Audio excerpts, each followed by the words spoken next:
నమస్తే, welcome to legend TV. This is one. ఏదైతే ప్రవీణ్ పగడాల గారి ఇష్యూ అయితే పెద్ద హాట్ టాపిక్ అవ్వని దీనికి సంబంధించి అజయ్ బాబు పాస్టర్ గారు కూడా కొన్ని కామెంట్ చేశారు. ఏదైతే కొన్ని హిందూ సంఘాలకు కొన్ని కామెంట్ చేశారు, అందువల్ల ఇతను అరెస్ట్ చేశారని కొందరు అంటారు. లేదు కొన్ని ఏదో బండిలో వచ్చి ఒక 5గురు ఇతన్ని ఎత్తుకెళ్ళిపోయారని చెప్పేసి కొందరు అంటారు. నిజంగానే దానికి సంబంధించి ఏదైతే అజయ్ బాబు గారు సంబంధించి న్యాయవాది సుబ్బు గారు మనతో ఉన్నారు. సార్ మాట్లాడదాం. సార్ చెప్పండి, నిజంగానే అజయ్ బాబు గారు అరెస్ట్ అయ్యారా నిజంగా, లేకపోతే ఎవరైనా ఎత్తుకెళ్ళిపోయారు? అయితే ఖచ్చితంగా వీళ్ళు పోలీసులు కావాలని అర్ధరాత్రి పూట లిఫ్ట్ చేసిన మాట వాస్తవం. అయితే ఎందుకు లిఫ్ట్ చేశారు ఏంటి అని అంటే కాంట్రవర్షియస్ అయితే ఉన్నాయి కాబట్టి, సో దాని గురించి ఈయన తీసుకెళ్లి ఫస్ట్ ఎన్ని అంటే కొట్టడం లాంటివి ఇవన్నీ ఏదో చేద్దామని చెప్పి ఫస్ట్ అయితే తీసుకెళ్ళడం జరిగింది. సో అయితే అక్కడ నుంచి తీసుకెళ్లిన తర్వాత ఆయన డైరెక్ట్ గా ఖమ్మం నుంచి తీసుకొని వచ్చి సికింద్రాబాద్ పోలీస్ క్వార్టర్స్ లో ఉంచారంట. అక్కడ నుంచి బొల్లారంలోకి తీసుకెళ్లారు పోలీస్ స్టేషన్. బొల్లారం నుంచి తీసుకెళ్లి మేమంతా కలిసి చీఫ్ జస్టిస్ ఆఫ్ తెలంగాణను కలవడానికి వెళ్తున్నాం అని చెప్పి భయపడి ఆయన తీసుకొచ్చి జడ్జి గారి దగ్గర ప్రొడ్యూస్ చేశారు. సో ప్రొడ్యూస్ చేసిన తర్వాత ఆయనకి చంచల్గూడ జైల్లో 5 days రిమాండ్ చేశారు. తర్వాత ఈ రోజు నాంపల్లి కోర్టులో బెయిల్ రావడం జరిగింది. సో అదే విధంగా ఎల్బీ నగర్ కోర్టులో కూడా బెయిల్ వచ్చిందని తెలిసింది. తర్వాత హైకోర్టుకి అంటే తర్వాత ఏ కేసుల మీద కూడా అరెస్ట్ చేయకుండా ఉండటం కోసం హైకోర్టుకి క్వాష్కి వెళ్ళడానికి ప్రయత్నం చేస్తారు. అరెస్ట్ చేశారు, నిజంగా ఇట్లాంటి వారెంట్ లేకుండా తీసుకెళ్లిపోయారు. ఇది ఒకటి ఇట్లాంటి సెక్షన్ల పైన కేసులు వేశారు. అయితే నాన్ కాగ్నైజబుల్ సెక్షన్స్ మీద వేశారు. 299, 352, 353 ఇలాంటి నార్మల్ సెక్షన్ అంటే 3 సంవత్సరాల లోపు ఉన్నటువంటి శిక్షలు ఆయనకు వేయడం జరిగింది. ఫస్ట్ అజయ్ బాబు గారు బెయిల్ వచ్చింది. ఆయన మరి కొద్దిసేపట్లో జైలు నుంచి రిలీజ్ అవుతారు. అదే అడ్వకేట్ ప్రశాంత్ అన్న సికింద్రాబాద్ కోర్టు నుంచి అంటే నాంపల్లి కోర్టుకి వెళ్ళింది. నాంపల్లి నుంచి బెయిల్ తీసుకురావడం జరిగింది. మీరు కూడా దాదాపు చెంచల్గూడ జైలుకి వెళ్తూ వస్తా ఉన్నారు. దీనికి సంబంధించి పాస్టర్ అజయ్ బాబు గారు మీకు ఏం చెప్పారు దీనికి సంబంధించి? అయితే పాస్టర్ అజయ్ బాబు గారు జైలు ఆఫీసర్స్ బూతులు తిట్టారు. అంటే లా కింద నుంచి అసలు దిగలేదు, భయంకరంగా బూతులు తిట్టారు. కావాలని నాకు జుట్టు అంతా తీసేశారు నార్మల్ గా. సో చాలా భయంకరంగా తిట్టారు, చాలా భయంకరంగా మాట్లాడారు.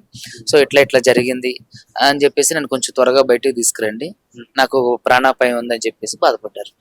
అంటే ఇట్లా తీసుకెళ్ళడం అంటే ఎట్లాంటి వారెంట్ లేకుండా ఇట్లా అరెస్ట్ చేయడం, దీన్ని ఎట్లా చూసుకోవచ్చు అంటారు? అంటే ఇది ఖచ్చితంగా చట్ట వ్యతిరేక చర్య, ప్రజాస్వామ్యానికి వ్యతిరేకమై ఉన్నటువంటి చర్య.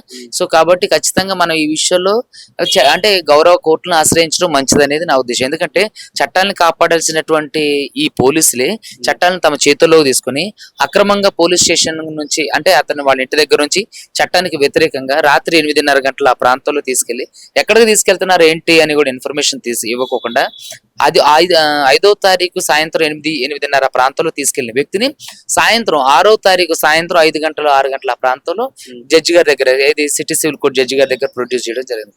సో ఈ విషయం ఏంటంటే ఒక రోజంతా వీళ్ళు అక్రమ కస్టడీ కింద పోలీసులు పెట్టుకున్నారు. అంటే ఆయన టార్చర్ చేద్దామన్నా లేదంటే అతను ఏం చేద్దామని ఎవరు ఒత్తిడితో అలా చేశారనేది ఇంకా తెలియాల్సి ఉంది. సో దాని మీద హైకోర్టుకి క్వాష్కి వెళ్తున్నాం. అంటే కొందరు ఏం చెప్తా ఉన్నారు, క్రిస్టియన్ సంఘం సంబంధించిన పెద్దలు ఏం చెప్తా ఉన్నారంటే నిజంగానే పాస్టర్ ప్రవీణ్ లాగానే ఇతన్ని చేసే ప్రయత్నం చేశారని చెప్పేసి కొందరు క్రిస్టియన్ పెద్దలు చెప్తారు. నిజమే ఇట్లాంటి ప్రయత్నం ఏమైనా జరిగింది? కావాలని చేసిందేనండి. ఏంటంటే పాస్టర్ ప్రవీణ్ పగడాల గారికి సంబంధించినటువంటి పోస్ట్ మార్టం రిపోర్ట్ వస్తుంది, దానికి సంబంధించి కాంట్రవర్సీ అవుతుంది. సో కాబట్టి ఇతను ఇక్కడ నుంచి లిఫ్ట్ చేసుకెళ్తే సమస్య సర్దుమణుగుతుంది, సమస్య డైవర్ట్ అవుతుంది అని చెప్పేసి మెయిన్ కాన్సెప్ట్ తోనే ఆయన ఇలా చేయడం జరిగింది. ఈ రోజు అయితే బెయిల్ వచ్చింది. దాదాపు 2 days 3 days జైల్లో ఉన్నట్టున్నారు. మీరు కూడా మాట్లాడేసి వచ్చారు. అలా ఫ్యామిలీ కూడా దాదాపు చెంచల్గూడ దగ్గర ఉన్నారు. అలా ఫ్యామిలీ పరిస్థితి ఏంది, వాళ్ళు ఏం చెప్తా ఉన్నారు? అయితే వాళ్ళు చాలా భయపడుతున్నారు, ఆందోళన పడుతున్నారు, చిన్నపిల్లలు ఏడుస్తున్నారు.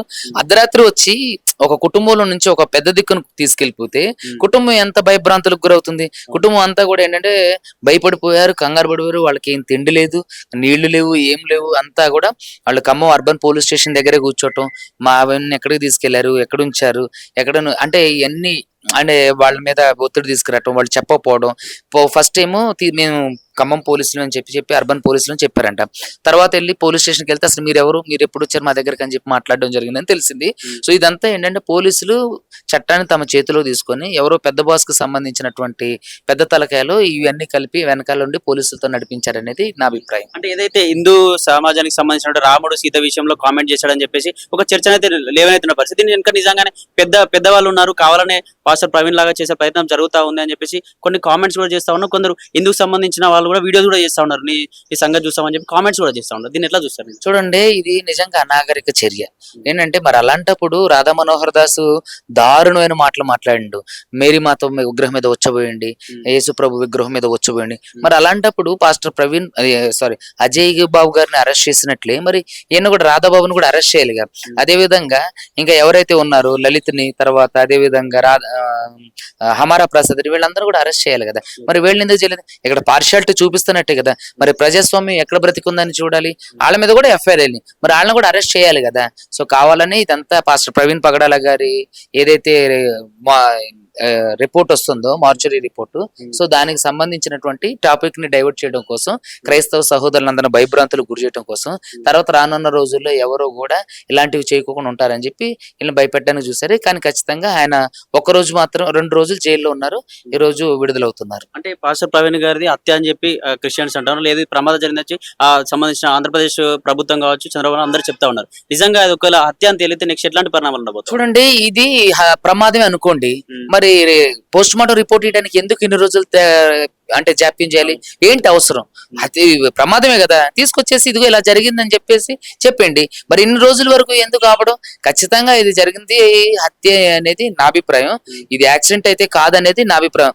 యాక్సిడెంటే అయితే చూపించాలి కదా, రిపోర్ట్స్ ఇవ్వాలి కదా. ఆయన తాగిండు, ఇట్లా గుద్దేసిండు, ఇలా చనిపోయిండు అని ఈ పోస్ట్ మార్టం రిపోర్ట్ ఇవ్వాలి కదా. సో ఇంకా ఇవ్వలేదు. చూసినట్లయితే హత్యకి కారణం అయ్యే ఉండొచ్చు అని చెప్పడానికి చాలా సినారియోస్ అక్కడ ఉన్నాయి. అంటే కట్టెలతో రక్తం అంటిన కట్టెలు కానివ్వండి, మొత్తం బైక్ మొత్తం పాస్టర్ పగడాల గారి మీద పడి ఉండడం కానివ్వండి, తర్వాత అతనికి ఇక్కడ నరికినట్టు, ఈ పెదం దగ్గర ఇలా నరికినట్టు కానివ్వండి, తల మీద బలమైన గాయాలు, ఒంటి మీద గాయాలు, షర్ట్ మీద ఫుడ్ ప్రింట్స్ అంటే కాళ్ళ ముద్రలు ఇవన్నీ ఉన్నాయి కదా. సో ఇవన్నీ కూడా అక్కడ దగ్గరలో రక్తం అంటిన కర్రలో ఇవన్నీ ఉన్నాయి కాబట్టి సో ఇది హత్యగానే మనం అనుమానించాలి.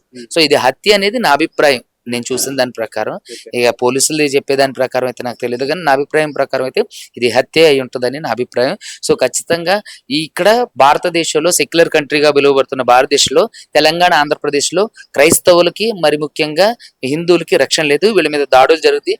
రాబోయే రోజుల్లో కూడా క్రైస్తవులందరూ కూడా అప్రమత్తంగా ఉండండి, సిద్ధంగా ఉండండి. క్రైస్తవ పాస్టర్లు కూడా అప్రమత్తంగా ఉండండి, సిద్ధంగా ఉండండి.